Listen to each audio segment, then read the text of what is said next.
ग्रामपंचायतीमार्फत त्रास द्यायचा आहे. जर एखादी महिला विधवा झाली तर त्यांना साडी, अजून काय काय साहित्य असतं, जोडवे, कुंकू लावायला सांगतो. हे जर करायचं असेल तर ते आपल्या जर गावात जर असं झालं तर आपल्या गावामध्ये जरा थांबा 2 मिनिट. आपल्या गावामध्ये आपलं गाव जिल्ह्यातला गाव आहे, राज्यात गाव आहे, आपल्या गावचं नाव होईल. तर असं करायची इच्छा असेल तर सगळ्यांनी हात वर करा. ज्यांना करावं वाटतं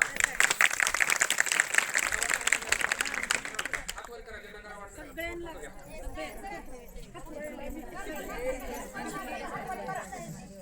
कळालं का सगळ्यांना? हे करूया आपण. ग्रामपंचायत उटी बुद्रुक सरपंच असल्यामुळं उटी बुजुर्ग यांनी नाविन्यपूर्ण उपक्रम राबविण्यास हाती घेतला आहे. आम्ही सर्वांनी व सगळ्या महिला बहिणींनी आम्हाला चांगला प्रतिसाद दिला. मासिक सभेला ठराव घेतला, ग्रामसभेला ठराव घेतला आणि महिला सभेला ठराव घेतला. आपलं नाविन्यपूर्ण आणि ठरावाचं विशिष्ट आणि गावचं वैशिष्ट्य सांगायचं म्हणलं तर विधवा महिलांना सन्मान. आपण एखाद्या महिलेचा जर पती वारला तर ती मोडीत काढण्यासाठी, परंपरा मोडीत काढण्यासाठी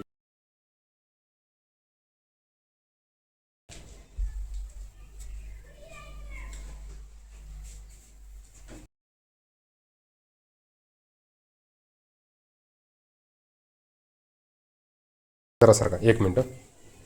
हे सगळे खोटे.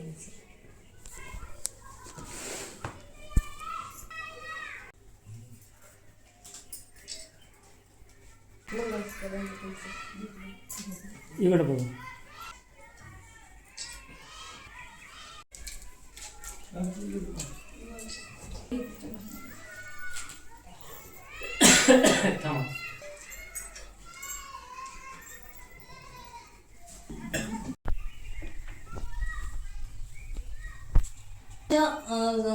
सत्कार केलेला आहे आमचा.